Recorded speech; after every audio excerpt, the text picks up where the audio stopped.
Hi friends, ఈరోజు మనం mutton curry recipe చూద్దాం. మటన్ కర్రీకి కావాల్సింది ఆనియన్స్, పచ్చిమిర్చి, టమాటో కట్ చేసి పెట్టుకున్నాను. తర్వాత స్టవ్ ఆన్ చేసి కుక్కర్ పెట్టుకున్నాను. కుక్కర్లో 3 టేబుల్ స్పూన్ ఆయిల్ పోసుకొని కరివేపాకు వేసుకొని హోల్ మసాలా స్పైసెస్ వేసుకున్నాను. చూడండి, ఆయిల్ వేడైన తర్వాత ఆనియన్స్, పచ్చిమిర్చి యాడ్ చేసుకుంటున్నాను. ఆనియన్స్, పచ్చిమిర్చి గోల్డెన్ బ్రౌన్ కలర్ వచ్చేంత వరకు వేయించుకోవాలి.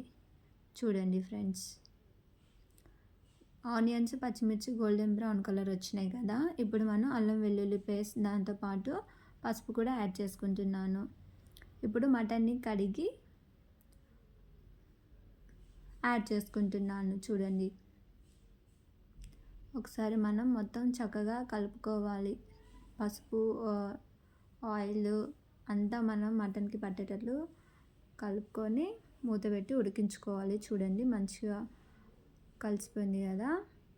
దాంట్లో టమాటా ముక్కలు యాడ్ చేసుకుంటున్నాను. టమాటా మీద మనం ఉప్పు కలిపి వేసుకుంటే తొందరగా మగ్గిపోతాయి టమాటా ముక్కలు. ఇప్పుడు కాసేపు ఒక 2-3 మినిట్స్ ఉడికించుకోవాలి. చూడండి, టమాటా ముక్కలు మంచిగా వేగిపోయినాయి కదా. ఇందులో ఇప్పుడు మనం కారం యాడ్ చేసుకోవాలి. నేను ఇక్కడ 3 స్పూన్స్ కారం యాడ్ చేసుకుంటున్నాను. నాకు ఇది సరిపోతుంది. మీరు ఎంత స్పైసెస్ తింటారో దానికి తగ్గట్టు యాడ్ చేసుకోండి, ఓకేనా. కారం యాడ్ చేసిన తర్వాత కాసేపు కలుపుకొని దాని తర్వాత వాటర్ యాడ్ చేసుకోవాలి ఫ్రెండ్స్. చూడండి, నేను మటన్ మునిగేంత వరకు వాటర్ యాడ్ చేసుకుంటున్నాను. ఎందుకంటే నాకు జ్యూసీగా కావాలి కాబట్టి సూప్. మీకు ఎట్లా కావాలంటే అట్లా యాడ్ చేసుకోండి వాటర్. అండ్ వాటర్ యాడ్ చేసుకున్న తర్వాత కుక్కర్ మూత పెట్టేసి 7 విజిల్స్ వచ్చేంత వరకు ఉడికించుకోవాలి. చూడండి, 7 విజిల్స్ తర్వాత మనం మటన్ని అట్లా కట్ చేస్తే కట్ అయిపోవాలి. అప్పుడు మనకి మటన్ మంచిగా కుక్ అయిందనేసి అర్థం అన్నమాట.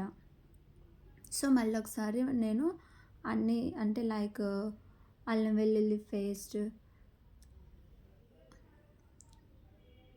ధనియాల powder, next mutton masala add చేసుకుంటున్నాను. చూడండి, యాడ్ చేసుకొని ఒక 2-3 మినిట్స్ మనం కుక్ చేసుకోవాలి. దాని తర్వాత మనం దించుకునే టయానికి కొత్తిమీర, ఒక లెమన్ చెక్కని పిండుకుంటే చాలా బాగుంటుంది. చూడండి, జ్యూసీ మటన్ కర్రీ రెడీ అయిపోయింది. కొత్తగా మన ఛానల్ని చూస్తున్నట్టయితే సబ్స్క్రైబ్ చేసుకోండి ఫ్రెండ్స్.